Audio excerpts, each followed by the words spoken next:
کہ اگر وہ اطلاع آ جاتی اور ان کی وفات کا اناؤنسمنٹ ہو جاتی تو سینٹ اجلاس ملتوی کرنا پڑتا ایک دن کے لیے، اور اگر وہ ملتوی ہو جاتا تو پھر آئینی ترمیم، غیر آئینی ترمیم جو ہے وہ منظور نہیں ہو سکنی تھی، اور وہ تقریباً 15 گھنٹے 20 گھنٹے یا 10-12 گھنٹے کے لیے مؤخر ہو سکتی تھی۔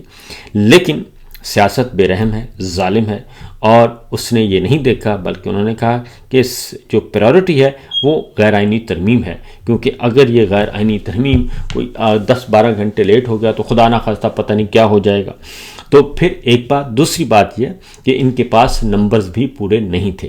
64 ارکان کل انہوں نے ووٹ کاسٹ کیا، اور 64 ارکان ہی کی ضرورت تھی۔ اب عرفان صدیقی صاحب مس ہو گئے اور ان کا ووٹ رہ گیا۔ پھر ہنگامی طور پہ جو پارک کیے ہوئے تھے سیف اللہ ابڑو اور احمد خان، ان کو لایا گیا اور ووٹ پورے کیے گئے، تو جبکہ ان کے کل 2 ووٹ شارٹ تھے، ان کے پورے نہیں تھے، تو 2 لوٹوں کی مدد لی گئی۔ تو یہ صورتحال رہی۔ اس سے پہلے بھی وینٹیلیٹر کی کہانی، محترمہ بیگم کلثوم نواز صاحبہ لندن میں زیر علاج تھی، ان کو وینٹیلیٹر لگا ہوا تھا، تو اس وقت لگے وینٹیلیٹر کو نواز شریف صاحب چھوڑ کر پاکستان چلے گئے تھے، اور انہوں نے اپنا جو ہے وہ پروسیجر، کیونکہ انہوں نے اپیل کرنی تھی کورٹ میں، تو انہوں نے اپیل کی تھی، تو ایسا بھی ہوتا ہے۔ اور اس کے بعد پھر کچھ فوٹیجز بھی جاری کی گئیں اور ہمدردیاں بھی لینے کی کوشش کی گئی۔ تو بہرحال یہ ایک ہے۔ اب آگے بڑھتے ہیں کہ کیونکہ یہ ترمیم بہت ضروری تھی، اگر ایک دن کے لیے مؤخر ہو جاتی تو پتہ نہیں کیا قیامت آ جاتی، حالانکہ کوئی قیامت نہیں آنی تھی، اور ان کو خطرہ لگا کہ شاید کوئی ایک ہاتھ اور نہ لڑک جائے۔ تو بہرحال صورتحال یہ ہے کہ جی اب آتے ہیں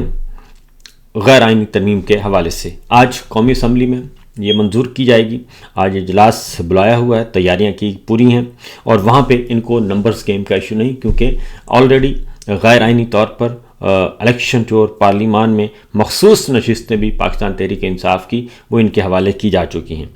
اب آتے ہیں کہ فوری طور پہ کیا کیا گیا ہے۔ فوری طور پہ جو میں آپ کو خبریں دیتا رہا کہ chairman joint chief of staff committee ہیں وہ بہت کھٹکتے ہیں،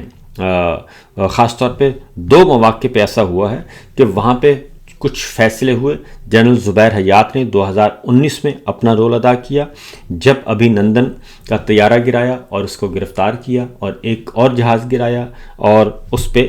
ہماری جو فضائی حملے ہوئے تھے اس میں پاکستان نے کامیابی حاصل کی تھی۔ اس وقت یہ بات جنرل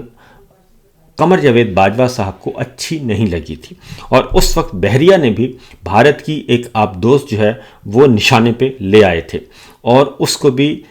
ہٹ کرنے کی اجازت نہیں دی تھی، اور جنرل باجوہ صاحب نے خود بتایا تھا کہ وہ ہم نے اس لیے کیا کہ اس سے پھر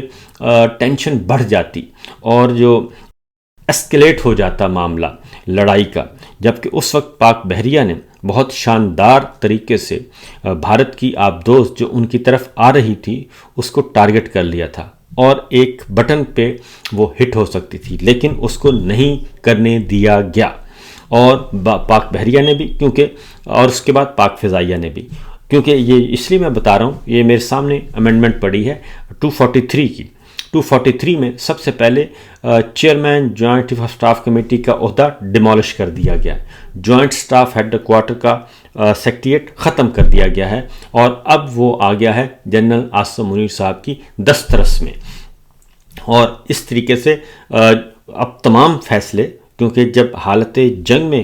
چلا جاتا ہے کوئی ملک، جیسے ہمارا سسٹم تھا، تو اس میں chairman joint chief of staff committee جو ہے وہ اوپر آ جاتا ہے، اور اس کے نیچے ایئر چیف، نیول چیف اور آرمی چیف ہوتے ہیں، اور اسٹریٹجک فورس کے کمانڈر ہوتے ہیں، پھر وہاں فیصلے ہوتے ہیں۔ تو اب کیا کیا گیا ہے، اب آرمی چیف جو ہیں وہ ہوں گے چیف آف ڈیفنس فورسز، یعنی کہ چیئرمین کا عہدہ ختم کر کے جنرل ساحر شمشاد مرزا کا عہدہ، جنرل زبیر حیات جس عہدے پہ، وہ عہدے ختم کر کے اب وہاں پہ بٹھا دیا جائے گا جنرل عاصم منیر صاحب کو۔ اب جو ہے وہ پھر اسی طریقے سے بھارت کے ساتھ جو حالیہ لڑائی ہوئی ہے اس میں بھی فضائیہ نے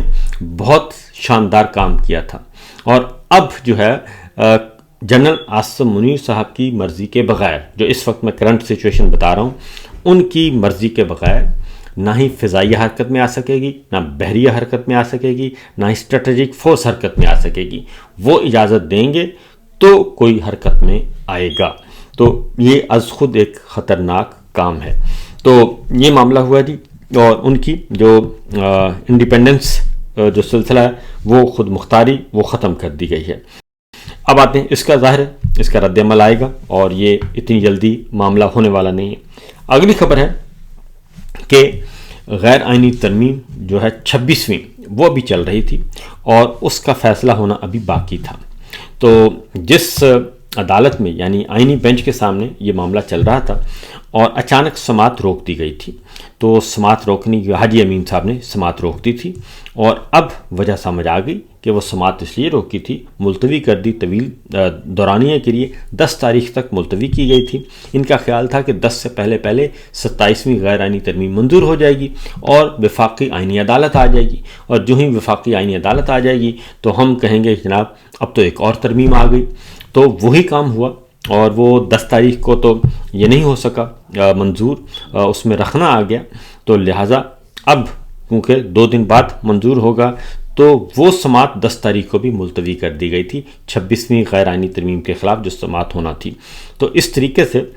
پہلے سے معلوم تھا جناب حاجی امین صاحب کو کہ کیا ہونے جا رہا ہے، اس لیے انہوں نے پورا موقع دیا، سہولت کاری دی۔ اور وہ اب کیا ہوگا؟ اب وہ 26ویں غیر آئینی ترمیم کا جو بینچ، آئینی بینچ جو سن رہا تھا حاجی امین صاحب والا، اب وہ بینچ بھی نہیں رہے گا۔ اور اس طریقے سے جب یہ منظور ہو جائے گی، آج قومی اسمبلی سے ہو جائے گی، اور آج رات ہی یہ دستخط بھی کر دیں گے زرداری صاحب، کیونکہ وہ کیسے اپنی امیونٹی جو ہے تاحیات انہوں نے لی ہے، استثناء لیا ہے، وہ کیسے اس کو ڈیلے کر سکیں گے، لہٰذا وہ آج ہی دستخط کر دیں گے، اور کل گزٹ نوٹیفیکیشن شائع ہو جائے گا۔ اور اس کے بعد جب 26ویں غیر آئینی ترمیم جائے گی، سماعت آئے گی، تو وہ کہیں گے جناب اب تو ٹائیں فش، اب تو 27ویں ترمیم آ گئی ہے، اور اس لیے اب تو یہ 26ویں بھی ختم ہو گئی، اب تو ہمارا بینچ ہی ختم ہو گیا ہے، اب آپ جائیں کانسٹیٹیوشنل کورٹ میں جو نئی بنائی جائے گی، اب یہ سارے مقدمات ہم ادھر شفٹ کر رہے ہیں، اور وہاں پھر 26ویں غیر آئینی ترمیم اور 27ویں غیر آئینی ترمیم کا دوبارہ سماعت شروع ہوگی، اور اس پہ ٹھپا لگا دیا جائے گا، کیونکہ اس میں ججز کے نام آ گئے ہیں کہ جو اپنی من پسند بالکل خالص نوکری پیشہ جو جج ہیں ان کو وہاں پہ لایا جا رہا ہے۔ کچھ ریٹائرڈ ججز کو اپائنٹ کیا جائے گا، اور کچھ جو ہے وہ حاضر سروس ججوں کو لیا جائے گا۔ تو یہ کام کیا جا رہا ہے جناب، یہ ہے صورتحال۔ تو لیکن یہ بات ذہن میں رکھیے گا کہ جو آہستہ آہستہ مومنٹم بن رہا ہے، اور خاص طور پہ تقی عثمانی صاحب نے جو کل ایک جاری کیا ہے اسلامی اور شرعی فتویٰ یعنی کہ اپنی رائے دے دی ہے کہ اسلام اور شریعت میں کسی قسم کی کوئی گنجائش نہیں ہے کہ کسی بھی اتھارٹی کو، کسی بھی عہدیدار کو اس طریقے سے استثناء دے دیا جائے، ہر طرح کی جواب دہی سے یہ نہیں ہے۔ تو دیکھتے ہیں کہ جنرل عاصم منیر صاحب اب کیا فرماتے ہیں اس سارے معاملے میں۔ اب آتے ہیں جی، آج منگل ہے، اور منگل کا دن عمران خان صاحب سے ملاقاتوں کا دن ہے، اور ان کی فیملی ممبرز کی ملاقاتیں، اور ان کے وکلاء جو ہیں، لسٹ دے دی گئی ہے اڈیالہ جیل کے حکام کو اور ملاقات کے لیے، لیکن ابھی تک ان کی آج زیادہ امکان یہی ہے کہ آج پھر ان کی ملاقات عمران خان صاحب سے نہیں کروائی جائے گی، کیونکہ ان کو خطرہ ہے کہ وہ جائیں گے تو وہ اس 27ویں غیر آئینی ترمیم کے بارے میں بات کریں گے، پھر 26 نومبر آ رہا ہے اس کے بارے میں بات کریں گے، پھر 28 نومبر جناب عاصم منیر صاحب کی ریٹائرمنٹ کا دن ہے اس پہ بات کریں گے، لہٰذا وہ آج بھی عمران خان صاحب سے اور بشرا بی بی سے ملاقات نہیں ہونے دی جائے گی۔ ایک آدھ بندے کو بھیج دیں گے، وہ 10-15 منٹ کھڑے کھڑے ملاقات کر لے گا، اور اس طریقے سے اور کوئی بات نہیں کی جائے گی۔ یہ بھی آج ہونا ہے۔ پھر ایک اور کام کیا گیا ہے، میڈیا کو ایڈوائس جاری کی گئی ہے کہ آپ نے یہ جو 27ویں غیر آئینی ترمیم ہے اس کو گڈی پیش کرنا ہے، زیادہ سے زیادہ آپ کو اجازت ہے تو عدالت کے پورشن پہ آپ تھوڑی بہت تنقید کر دیں، یا پیپلز پارٹی پہ تنقید کریں، مسلم لیگ نواز کو تنقید کریں کہ انہوں نے آئین کو پامال کر دیا، لیکن آپ نے 243 کی بات نہیں کرنی، اور جو امیونٹی ملی ہے اس کی بات نہیں کرنی، چیف آف ڈیفنس فورسز کا جو نیا عہدہ تخلیق ہوا اس پہ بات نہیں کرنی، اور اسی طریقے سے جو جسٹس منصور علی شاہ صاحب نے خط لکھا ہے اس پہ بات نہیں کرنی، فیصل صدیقی صاحب نے جو خط لکھا ہے اس پہ بات نہیں کرنی۔ تو یہ کل میڈیا ایڈوائس جاری کی گئی ہے کہ آپ نے اس طرف نہیں آنا۔ یہ سچویشن چل رہی ہے جی، یہ صورتحال ہے۔ تو بہرحال آگے دیکھیے جی ہوتا ہے کیا، اور آج قومی اسمبلی میں یہ منظور کی جائے گی، جو ہے معاملہ اس کو لے کے آئیں گے، اور پھر ظاہر ہے پھر جلدی جی کمپلیٹ ہوگا معاملہ، اور یہ سمجھیں گے کہ جناب ان کا حال بہت اچھا ہے، اچھا حال نہیں ہوگا۔ اس کے علاوہ سر ایک اور خبر، اور وہ ہے کہ آج حامد خان صاحب اور دیگر وکلا جو ہیں وہ آج 1:30 سپریم کورٹ کے باہر پریس کانفرنس کریں گے اور اپنا نقطۂ نظر پیش کریں گے۔ اور سپریم کورٹ آف پاکستان یہ ترمیم کے بعد وہ عمارت ہے جو وہ مختلف ڈونٹ ہاؤس کا، پہلے میرج دستور میرج ہال کا وہاں پہ بورڈ لگا، اور اس کے بعد پھر اب ڈونٹ ہاؤس کا وہ ہے وہ چل رہا ہے ان کی تصویروں کے ساتھ، آرٹیفیشل انٹیلیجنس والے کر رہے ہیں، سوشل میڈیا پہ ڈسکشن چل رہی ہے، بحث چل رہی ہے۔ تو میرا خیال ہے کہ سپریم کورٹ آف پاکستان جو ہے وہ پوری کی پوری بلڈنگ اب خالی ہو چکی ہے، کیونکہ یحییٰ افریدی صاحب کا جو درجہ ہے وہ چیف جسٹس آف پاکستان نہیں بلکہ چیف جسٹس پتہ نہیں کون سا ہوگا، کیونکہ لفظ سپریم کورٹ بھی ہٹا دیا گیا ہے ان کے نام سے، اور کورٹ آف اپیل جو ہے وہ اس کا ہوگا سپریم کورٹ سپریم کورٹ سے سپریم کا لفظ ہٹا دیا ہے اور پاکستان کا لفظ بھی ہٹا دیا ہے، اور اسی طریقے سے جو فیڈرل کانسٹیٹیوشنل کورٹ ہے اس کے ساتھ بھی لفظ پاکستان نہیں لگے گا، صرف FCC کہلائے گی، اور نہ ہی سپریم کا لفظ لگے گا، کیونکہ جنرل صاحب سمجھتے ہیں کہ سپریم صرف وہ ہیں۔ تو یہ سچویشن، یہ صورتحال، باقی خبریں انشاءاللہ اگلے ولاگ میں۔ فی الوقت اتنا ہی، اجازت دیجیے، اللہ حافظ۔